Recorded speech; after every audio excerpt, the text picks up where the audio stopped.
வணக்கம். வாழ்க வளமுடன். இன்று எப்படி நாம் ஒரு புத்தகத்தின் நண்பனாக இருக்க முடியும் என்று பார்க்கலாம். எல்லோருக்கும் சிறந்த நண்பன் புத்தகம். ஒருவரும் இல்லாமல் தனிமையில் ஒருவர் இருக்கும் போதும் படித்து புரிந்து கொள்ள முடியும். சிந்தனையை தூண்டும், செயலை ஊக்குவிக்கும். நம்மை பற்றியும் நம் ஆன்மாவை பற்றியும் அன்னையை பற்றியும் அன்னை பூமியை பற்றியும் அகமகிழ்ச்சியோடும் அறிவுபூர்வமாகவும் நாம் சிந்திக்க வேண்டும்.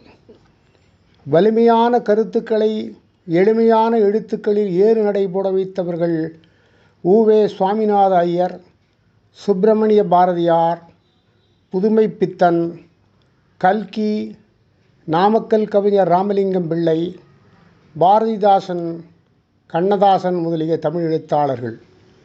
ஆங்கிலத்தில் ஷேக்ஸ்பியர், சம்ஸ்கிருதத்தில் காளிதாசர், தமிழில் கம்பர் என்று மகாகவிகள் உலகிற்கு பொதுவான பயனுள்ள கருத்துக்களை கவிதைகளாக வடிவமைத்து அவற்றை நம் வாழ்வில் பலர் மாலையாக, மலர் மாலையாக, மனமுள்ள மலர்க்குத்தாக பயன்படுத்த உதவியுள்ளார்கள்.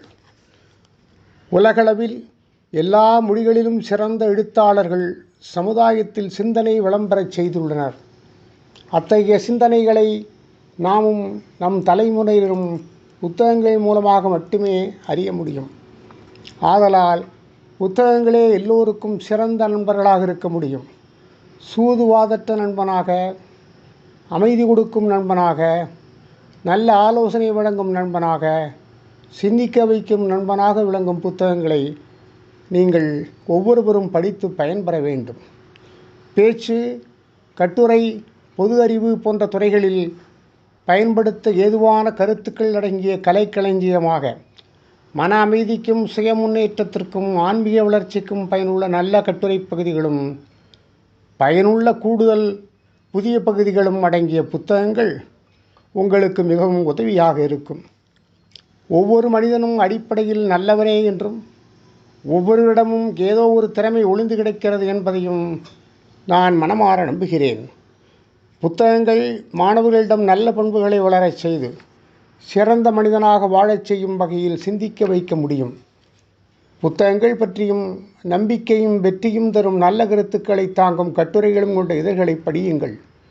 நல்ல நூல்களை அடையாளம் கண்டுபிடிக்க வேண்டும். தனிமையை போக்கி புத்துணர்ச்சியும் ஆரோக்கியம் தருவதற்கு நல்ல நூல்களை, நல்ல இதழ்களை படிக்கும் வாசகர்களாக நீங்கள் திகழ வேண்டும். இப்பழக்கம் உங்களுக்கு வந்தால் உங்களது வெற்றியின் முதற்படி உங்களுக்கு கிட்டிவிட்டது என்ற பொருள். இந்த அறிமுகம் இளைஞர்களுக்கும் மாணவர்களுக்கும் ஒரு உத்வேகத்தை கொடுக்க வேண்டும் என்ற நோக்கத்திலே கொடுக்கப்பட்டுள்ளது. தொடர்ந்து சுய முன்னேற்ற கருத்துக்களை இப்பகுதியில் நாம் காண்போம். நன்றி. வணக்கம்.